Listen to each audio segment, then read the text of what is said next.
Welcome to the Aircon Vault. Recordings of the live streams from AirWiggle's audio conference. These are made free thanks to our sponsors. A Sound Effect, Game Audio Learning, Kilohertz, Audio Kinetic, Soundcuts, Sugi, Boom Library, Sound Warriors, and AirWiggles, the online home for audio people. So welcome in. This is How to Thrive as a Sound Designer on a Solo Game. Thank you, Chris. If I could go back in time, I would call it the Roadmap for Sound Designing a Game Solo. So that's the title you're going to see here. Awesome. So we are just going to jump right in. So the reason I'm doing this talk is that I wanted to share my story on how I went from small scale projects to Airborne Empire. My hope for you is that you walk away with the knowledge and confidence to tackle a similar project on your own. So a brief bit about me if you don't know a lot. I took the leap from film audio to game audio pretty recently, the past few years, and started working on a game called WordBreeze. This developer put that on permanent hiatus to make a word game called Letterhead. My sound design of that game landed me projects under NDA with Molnir and Game Audio Forge, but the issue was that with all of these, there was no implementation, no mixing. It was really just asset creation, which is what a lot of us find ourselves in when we're starting in the industry. Then last fall, I got really lucky.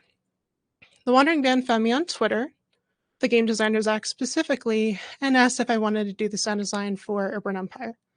So after 2 interviews, we agreed that I'd start with the trailer, and then if that went well, I would work on the game.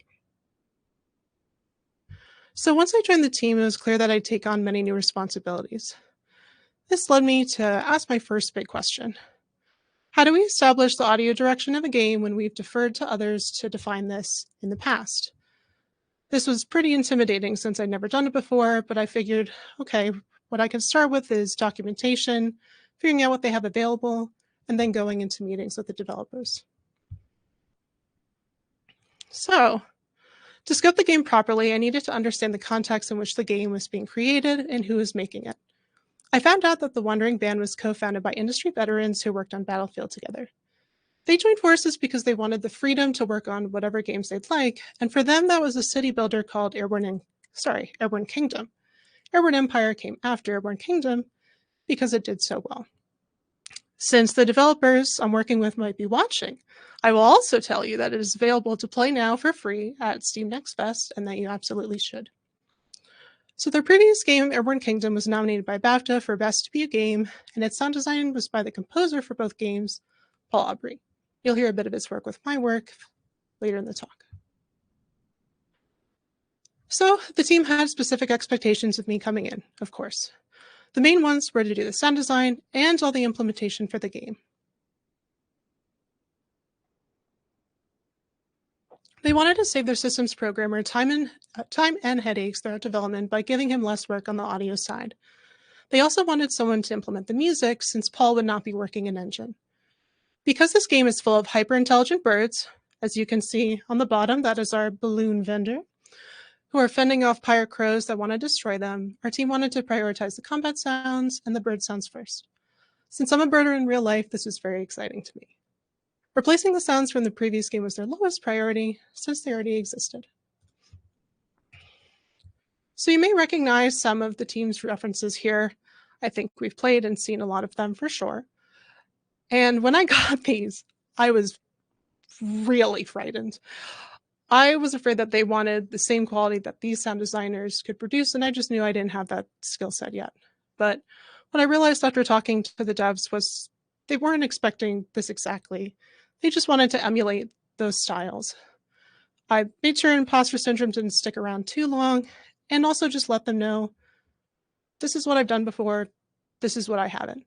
That transparency made it really easy for me to be able to follow up and say, okay, they're already aware of my shortcomings, they're aware of my experience, and they're willing to let me learn on the job, which I think is just one of the best situations you can be in, is when you get that approval. So, this trailer was very high stakes, since I could only work on the game if this went well. So my goal for the sound design for the trailer was to get hired, but in addition to make sure that the audience could hear that the enemy's weapons were rickety compared to the player's weapons. This is to emulate how Porco's plane behaves in Porco Rosso, since it's very rickety, it's always falling apart, and the sense of adventure I've gotten from playing Breath of the Wild. These characteristics of the audio would inform the audio pillars that we'll discuss a bit later on. My first canon sounds didn't have enough weight or meat, so I consulted one of my mentors, who's watching this talk, to educate me on how to make powerful explosions. He taught me that you can cheat reverb on them by adding long tails from gunshots and other explosions, then interchange them on variations. Here are the results of applying his advice and my other efforts. If you can't hear this, please leave a comment and let me know.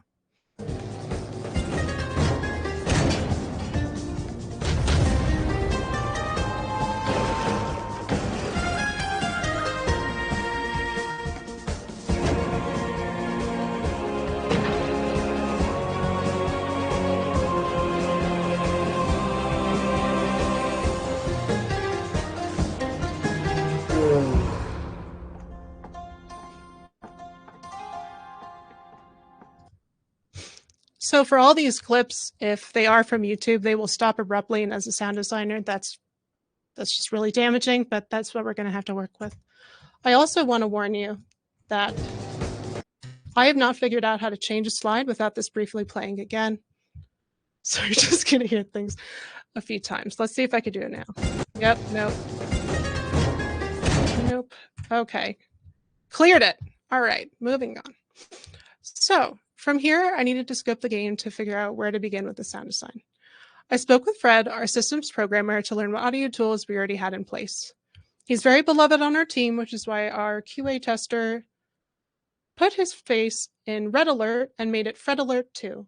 I love it so much. So after this, I discussed plans for the score with our composer and spoke for a while with our game designer, Zach. Zach provided spreadsheets covering the game's quests, the characters, weapon types, building upgrades, and much more. So after gathering lots of data and having many discussions with our team, I created our audio pillars.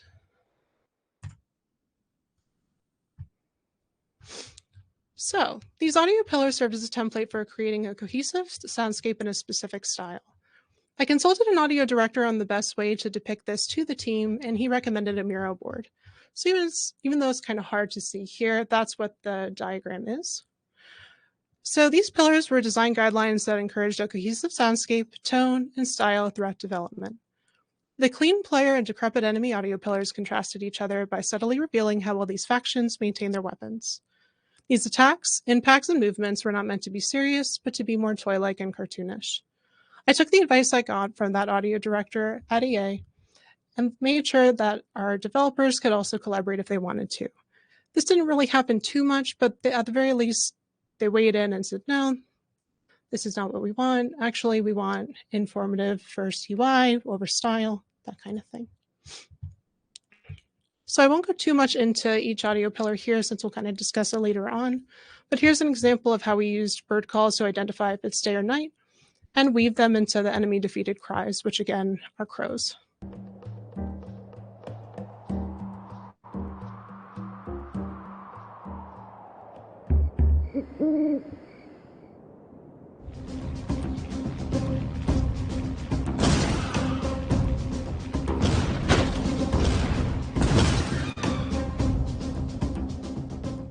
So fun fact, those are not crows, those are geese that I used in those calls. I thought they were a lot better and a lot more animated than crows for some reason, and crows seemed a lot more monotonous, I suppose, so that's what we ended up going with there. All right. So the next kind of question was, what implementation tools should I use? What audio system do we need to create? This required a meeting with Fred, since he would be doing the audio programming side, since that's one of my weaknesses. I don't know much about audio programming yet, but I knew that I'd be able to learn middleware on the job. So at first they asked why we weren't going to just use native audio in Unity, the game engine we're using. So what I said was that we have a lot of 3D sounds that could be different distances from the listener on the camera. I needed to automate a wide variety of variables based on distance as well. Most 3D sounds had automation for volume, a low-pass filter, delay, and reverb, which would have been monstrous to do natively, especially since that's not in my tool set to know how to do programming-wise. There was also the music, which would require a variety of different trigger conditions and parameters to function as intended. The previous game just had a playlist, whereas in this one, there were going to be different idle tracks for day and night, different combat tracks, and those combat tracks would change based on combat intensity, which would affect the layers, and many other things where Fmod would make this a lot easier, again, than doing natively. So once we invested in Fmod, we went on to the sound list. I'm showing you my hooks list first because I was relying on Fred to put certain sounds, snapshots, and parameters into the game. That meant that we need an organized system to know what does he need to put in the game versus what can I find or what can I make myself. So if there wasn't a specific prefab or there wasn't a certain emitter or way to get it in, there had to be a way to be accountable and say, I need this, what should the hook be? And then we'd go in and do that together. As far as the asset list goes, there were a bunch of different categories that we could go through that would inform our naming conventions, which I'll talk about a bit later. So the categories I used were class, category, action, priority level, Fmod event name, design status, and implementation status. The statuses and priority levels were drop downs since they changed very often, and that just made our lives a bit easier. Fred added tier later on because he wanted a way of tracking which big pass I was on. Before I made those Fmod event names on the right that you can see, I needed to decide what my naming conventions and what my folder hierarchies would be. So, devising and following naming conventions was tedious, but very critical to staying organized. When I was in college, I had a folder called Files Current, and I knew that just was not going to do the job this time, so we avoided that. So, the names of these folders and events came from the class, category, and action sections of the sound list. Naming everything identically in Windows Explorer, Fmod, and Reaper saved me a lot of time and headaches down the road. I also labeled which assets were final and separated them from the unused versions, which would especially come up later when you were putting these sounds into trailers separately, since they would be linear. Knowing, okay, these are the final deliverables for this section just made it quicker to do that as well. So, the last step in scoping would be making mixing decisions. I'd only ever mixed simple word games before this, so I was a little intimidated. This raised another heavy question. How do we create a clear, clean, and cohesive soundscape that suits the audio direction we established? These bird characters from our games are going to be everywhere, by the way, because I love what the character artist did.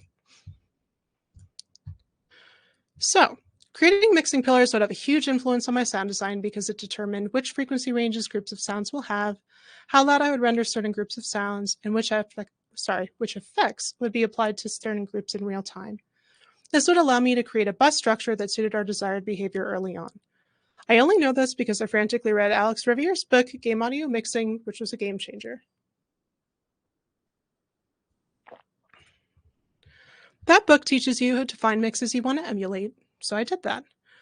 Frostpunk was a big inspiration for the city builder side because the volume of the city walla is low compared to the critical UI sounds you hear so often. They're also very deep, very big sense of urgency. I didn't want to follow that sense, but I did like just how much the ambience blended into the background so you could focus on the critical and really stressful decisions you need to make in that game. For Hades, it was a bit different since I was focused on the combat. So it wants to keep you focused on the player's actions and where the enemies will spawn with the audio. By making these the two biggest sounds you hear during combat, I thought it made you a better player because it narrowed your focus. That's what I wanted to emulate by changing the combat mixing in Airborne Empire since so much can happen at once, which you'll see in some later clips here. So all my mixing references influenced my mixing pillars. The main question to answer here was, what should the player hear at what time? The simplest place to start for Airborne Empire were their two primary game states, in idle and in combat. These states set different expectations for the gameplay and for the audio. So after this, I thought about the game's audio relative to it being day or night in game, since this changes some of the game's mechanics. This flowchart shows what I decided to prioritize in idle mode, where the player could be building, exploring, or maintaining their city. At night, the music got quieter with more silence, and the sound of the ambience went up to fill that void. This complemented what the composer wanted to do with the score, which is make what he called night splashes. So these little bits of piano or this little bit of other instruments to emulate what they did in Breath of the Wild. So these quiet moments were already built in where sound design could fill that void, essentially. So building sounds and UI notifications were highest priority for day and night, so that wouldn't really change, as was the dialogue. So after I made these mixing pillars, that informed the loudness that each group should be rendered at and what frequency bands they should cover. This is because once I knew the priority of each group of sounds, I knew how loud they should be relative to each other. This is why I came after. So going through this, you can see the levels here, but essentially the loudness target of the whole game was minus 24 LUFS. Combat tended to be the loudest, and ambience was the quietest. For music here, there were different LUFS choices based on day or night, but the day and the combat music were minus 12. All right, so the next part I'm going to discuss are frequency band ranges and restrictions and why I made certain choices for what groups should have different frequency ranges. The first thing I'll discuss is when you shouldn't apply restrictions. Essentially, this is for the most important sounds in the game, or ones you know are going to stand out and have all other sounds ducked, for example, or EQ'd around it. So one of these such sounds was the enemy incoming alert sound. I'm going to play that for you here.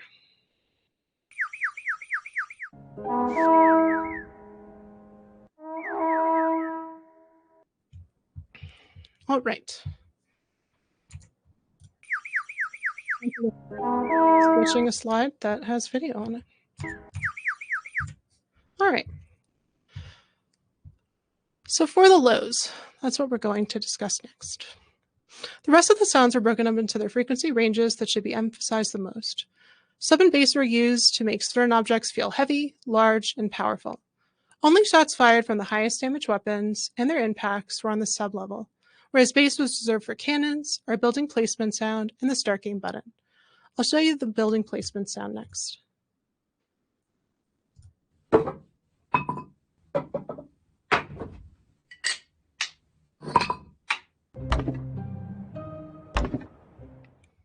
And for those of you who haven't seen my work before, my favorite thing to do is to record original source and layer them to make sound. So whenever I can do that, that's the method I'll typically use. The other reason I chose low pitches for the most threatening weapons comes from psychoacoustics. Low frequencies can raise the player's tension and signal to them that a threat is coming because we have this ingrained response to LFOs. Animal growls, thunder rumbling, and earthquakes were all threats that our ancestors needed to hear as soon as possible to survive. That's why the deepest sounds in the game are reserved for the highest damage weapons, such as this one.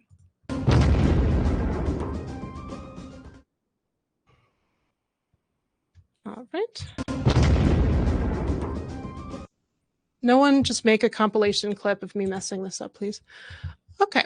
Some of our high frequency sounds needed to sit above the mix and be heard immediately because they served as alerts or notifications.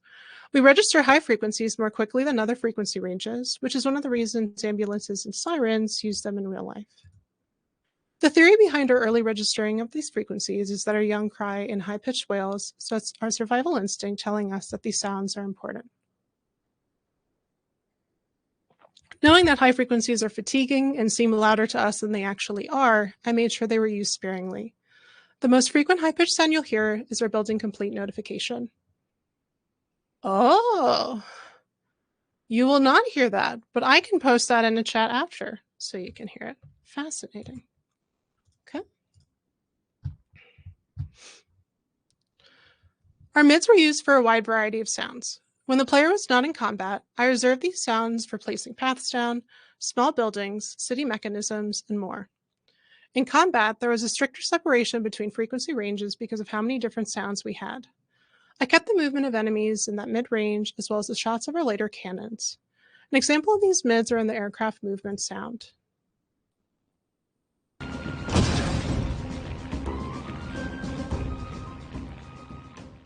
If you're curious to what is on the left here, this is an edit window that Fred made with Odin, which is a specific plugin for Unity. So what he basically did here was make an Almighty God mode. There were others, God mode, Jesus mode as well, where you could turn on certain toggles and cheats so that it was easier to play test. So we had a lot of these for the combat to make sure I could get in quickly instead of having to find certain situations.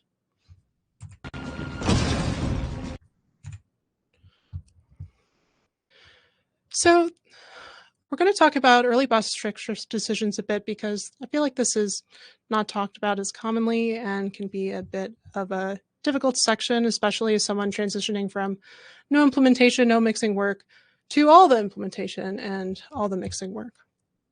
So there were some mixed behaviors I knew I definitely wanted early on.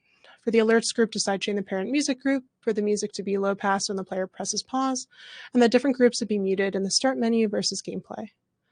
What I didn't consider as a first-time technical sound designer was how the combat sound should interact in the mix. When I realized that the impacts were getting buried by the attack sounds, I asked one of my mentors what to do. Their suggestion was to sidechain the tails of the attacks with the impacts so the enemy's attack sound could get out of the way. Since I wanted this behavior on the bus level, not just the event level, I decided that the sidechain would affect the whole enemy attack instead of the tail. I'll show an example of what this sounds like early on.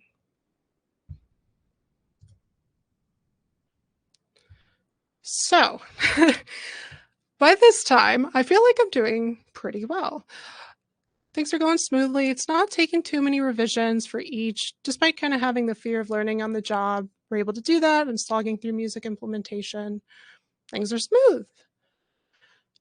And then I learned that we're going to have a ton of new weapons, and they're all going to be elemental, which is something I hadn't done before, sound design wise. We were going to have fire cannons, ice cannons, and electric cannons. That all had different animations and things like that.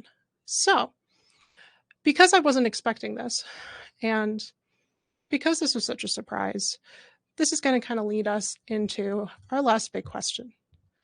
How do we adapt to new features being added, changes to old models, and to significant revision requests? Oh, that doesn't have any audio. That was just a clip I got early from the developers, so you could just see the animation.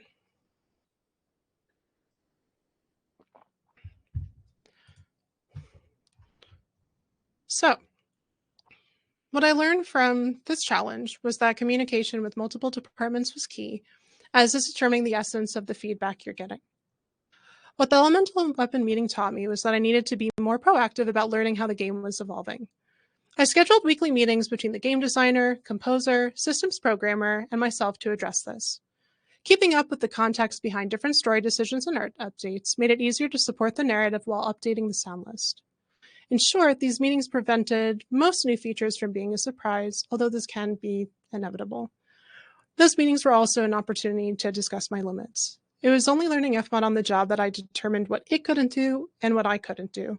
So I was eventually able to advocate for what logic would need to be handled in code instead. This applied to our snapshots, parameters, and especially our music system. I also started doing a weekly recap that kept me accountable.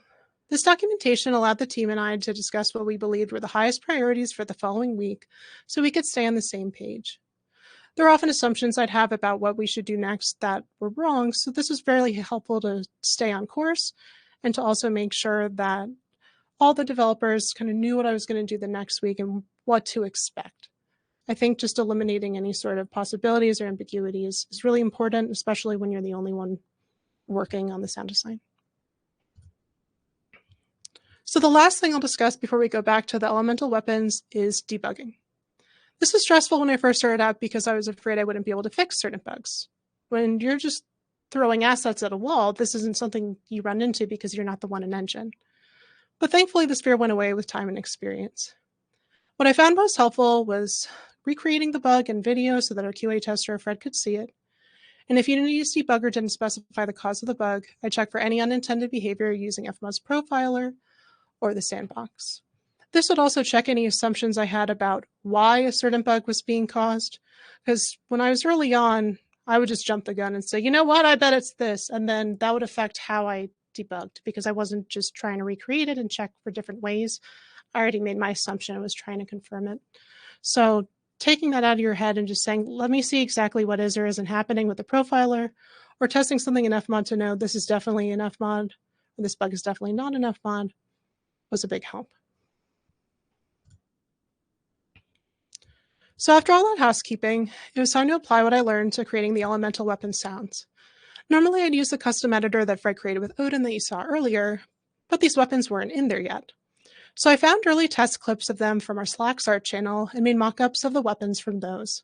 I updated my frequency range sheet to accommodate those new additions, following similar conventions to other games with these kinds of weapons. The timing and timbre of their blast was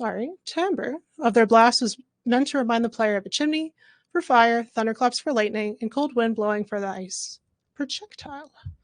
Here's the result.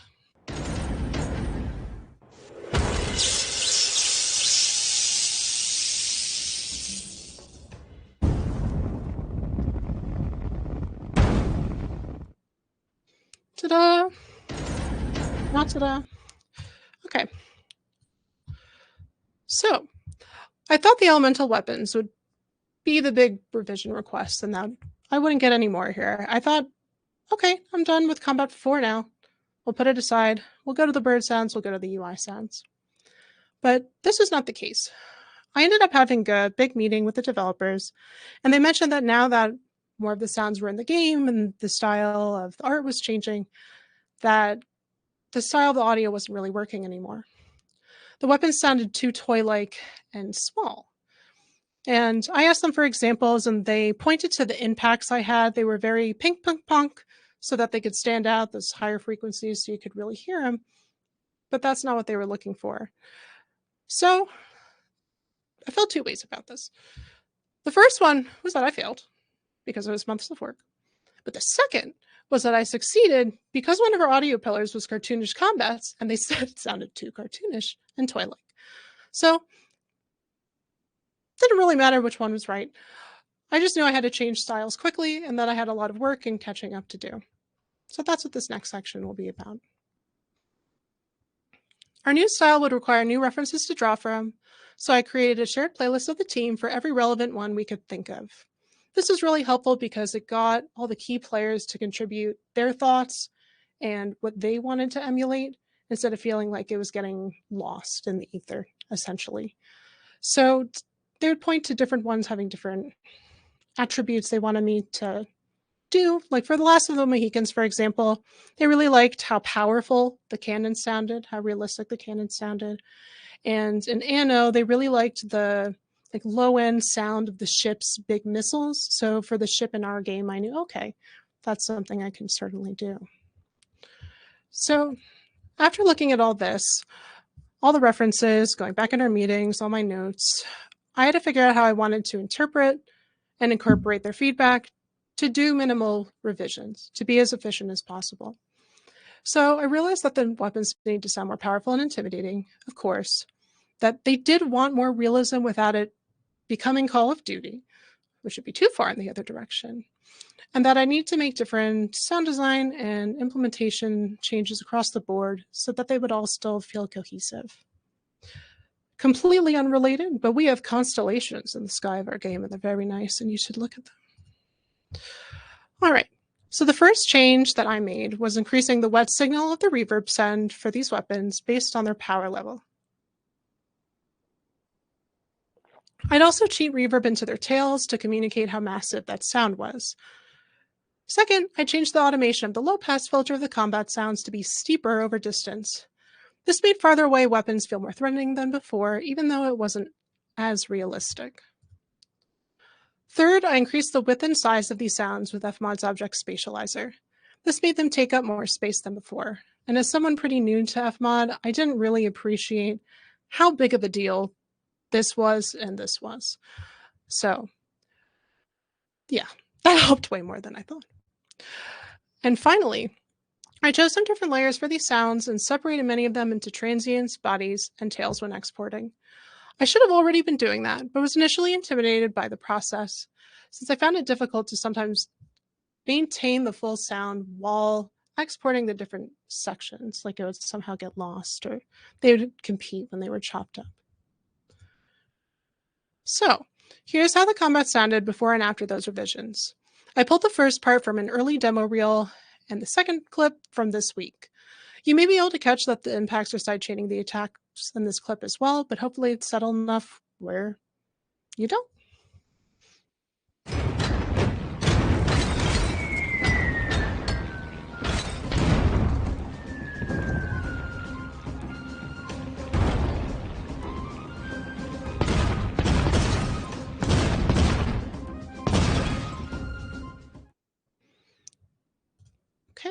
So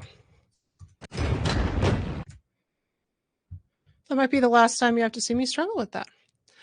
I'm going to cover what we learned so far, and then I'm going to address the questions I see in the chat here, and then I will just have a couple closing remarks. So to address our first sound design challenge, we can establish the audio direction of a game on our own by doing the following: scoping the game after communicating with our team, creating audio pillars, establishing naming conventions for the project, and devising a thorough sound list with the materials we have. After that, we should establish, discuss, and agree on which tools will be used for the project. Second, we can create a clear, clean, and cohesive soundscape that suits the audio direction we establish by creating mixing pillars. These mixing pillars will guide which groups of sounds should cover specific frequency ranges and how loud each group should be when it's rendered. We should design the sounds in our sound list and implement them based on our new guidelines and audio pillars. Third, we can adapt to significant changes throughout our game's development by communicating interdepartmentally on a regular basis. This allows us to stay informed while consistently logging our progress. We should also clarify what is meant by the feedback we are given with references, open-ended questions, and especially patience. It took me a long time to figure out which question mark image to put there, and I'm still not satisfied. But we are on to the question part. Let's see. Everything will be recorded, yes. All right. I'm going to click on Greg's pin of questions. 136. Oh, that's a lot of questions, guys. Let's see. Okay. Oh, it's not that many questions. That's how many people are in the chat. That's good. So what tools did you use for the flowcharts/diagrams? They look fancy. So the flowcharts I used were with Miro. So Miro boards can give you 3 free ones, and then after that you have to pay. But it's very, very flexible. You can create a lot of notes. It's easy to drag and drop, and you can share it with the whole team. So everyone can basically drag and drop, add to it if you want. And you can even record videos that enable you to explain certain elements. So I would highly, highly recommend Miro boards for sure. And then let's see. Okay, is masking used creatively while sound designing, or is sidechaining the instinctive route to take? So when you, let's see. Is this specifically for mixing to create like clear and cohesive soundscape? Or is this just in general for masking? Let me see if I see an answer here.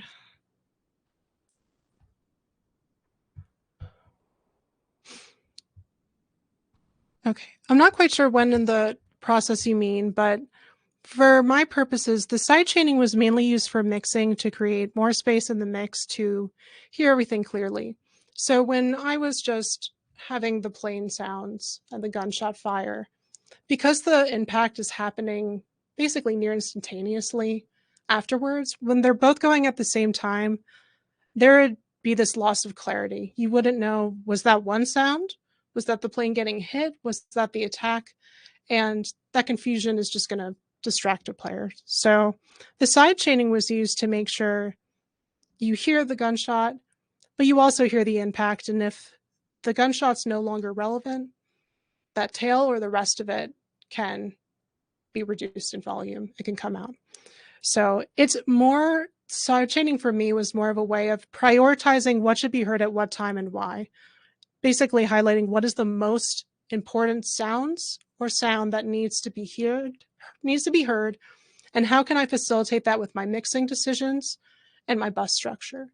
So that's when sidechains would happen. Another example is when we have alerts, they will sidechain the music, since the music is almost constantly going, to make sure that you have that space to hear that alert without going, what was that? Like, what was that sharp sound? Okay. Did you use FMR or Unity before working on that game? How much previous experience did you have? I had worked in Unity for Letterhead, the game I mentioned previously, but The developer was kind and skilled enough to basically make an audio manager for me. So he basically scripted a way for me to drag and drop sounds in. So I really wasn't doing much with Unity. He streamlined that for me. So it wasn't that much experience. And for Fmod, it had only been exercises. And in the interviews that I had with the Wandering Band, I let them know up front, I've only done this in a sandbox. I'm not going to know how this plays out in game. Are you okay with that? And they said yes. So I highly recommend transparency there. And no, I was learning this all on the job, which was certainly a challenge, but I think it's the best way to do it. I think you learn the fastest with that. Oh, I see. In terms of the masking, just in general, to bypass any steps, I would do creative masking more in film when I was trying to eliminate background noise that just couldn't be removed from dialogue. In the specific way I sound design, I'm more trying to prevent frequency masking than to deliberately create frequency masking. But other sound designers will certainly have different styles. All right, next question. I'm in the middle of a project with a client and have used some of the tenets that you've spoken of, but not others. Should I circle back to other key pillars as I continue the project? I do feel like there's a slight bit of miscommunication between myself and the dev team. What sorts of communication tips do you have when communication seems low? Oh, very interesting. Okay, let me think about this for a second.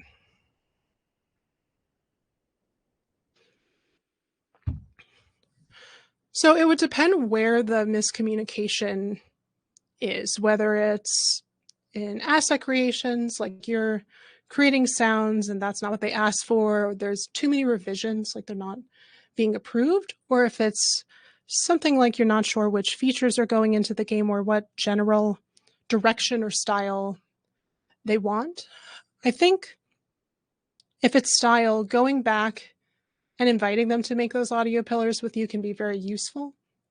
And when you're doing that, I would ask them what emotion they want to get out of specific sounds and steer them as far away as you can from the lexicon we have in sound design. So if they start saying like low pass, low end EQ, there's probably going to be some miscommunication there because it will mean something different to you than it does to them. So sticking with, high level, what emotion do you want?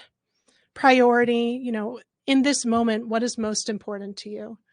If like it's a city builder in here, what sounds need to be heard the most? Like the placing a path or placing a building is generally the most important. And other ones, for example, are knowing when your city is in danger. So I want to know immediately if my bird is sick or if my bird is damaged or if he walked into a street lamp at night because it wasn't lit, which is a thing. So making sure that they're understanding how your style and your sounds best fit the mechanics and the story of the game. So staying as high level as you can, I think, makes the most sense. And sharing references and going back and forth has also been extremely useful to realize, oh, maybe that's not what they meant by cartoon like what I had with the big revisions. I misinterpreted that. They're all about 10 years ahead of me. And maybe we just had different ideas of those cartoons and what that meant. So always asking open-ended questions, I think, is another big part. Okay. Next question. As a solo sound designer, do you have to do the whole things from concept, create sound assets, mix, and implement in game engine? So it will depend what team you're on, but for me, yes, I was responsible for all of those. For the sound list and for the audio pillars, they did weigh in. I would make the sound list and then say, what do you think? What's the highest priority for you? Do you just not want that sound? For example, in my initial version of the sound list, I put in a sound for like invalid placement of a block. And they said, we don't want that. And that's their choice. So they would go through it a little bit, but otherwise I was essentially creating the audio direction for the game and executing it. And in my specific situation, that also included all the music implementation because our composer is from film and doesn't work in Engine and doesn't work in Fmod. All right, next question.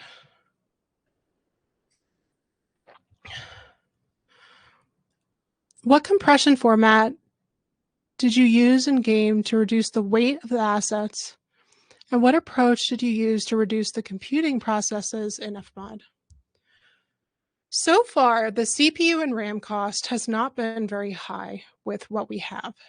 We're still a pretty small game, but I make sure that all the music and longer tracks, so anything that's over 30 seconds, is in OGG format.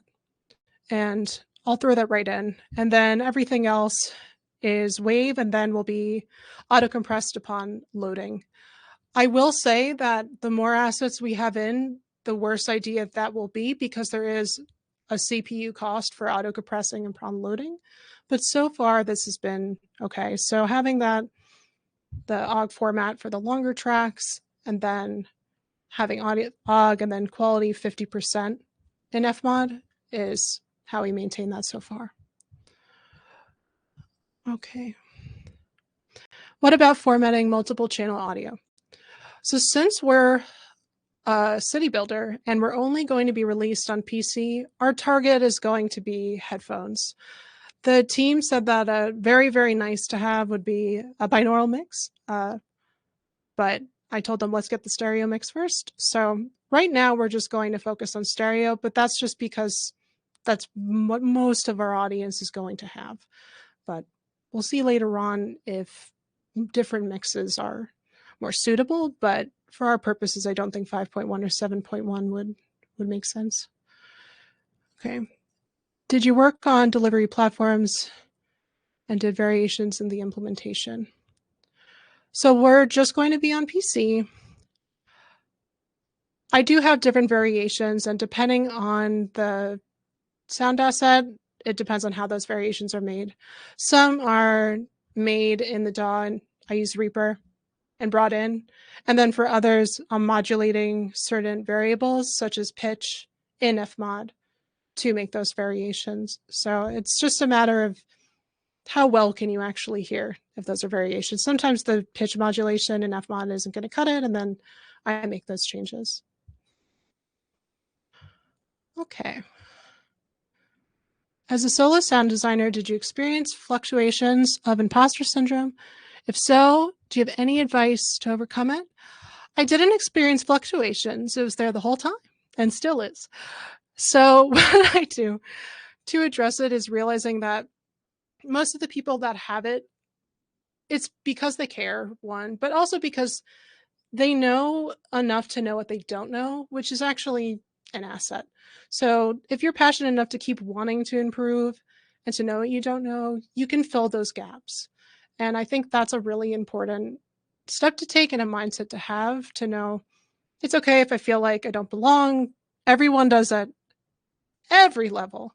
People I would never imagine. It's like, you are so good. Why do you have that? But, you know, all the cool people feel like a fraud. So I would say just framing it as, this is why I'm getting better.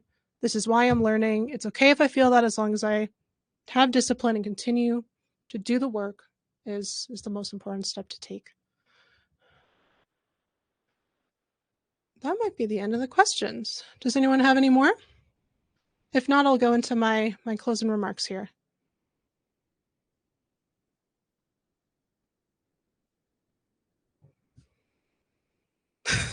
Okay. I will go to the last one. All right. So here's something else oh, okay. One more question. My bad. You can just look at my favorite character in the game in the meantime. How is the pipeline from Reaper to FMOD? Did you use any particularly useful Reaper scripts for that? Like export the assets and they appear right in FMOD or something? I did not. I bought NVK variations yesterday. So not yet, but it would have been a good idea. And you can technically connect FMOD to Reaper, but because FMOD was going in the Reaper, in the repo, I didn't want that complete mess. So I would just put them in after and put them in the folders I kind of mentioned earlier and drag and drop and do it that way. So it didn't take too long.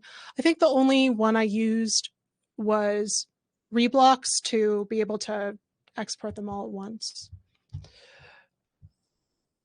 Okay, now I'll go to the last slide.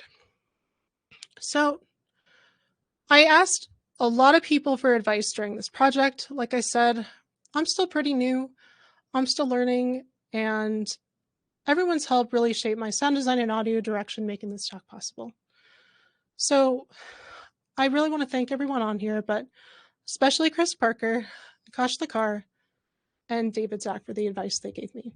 So if there's anything I want you to take away from this talk, is that you're definitely capable of doing sound design on projects solo, but not if you're siloed. Thank you.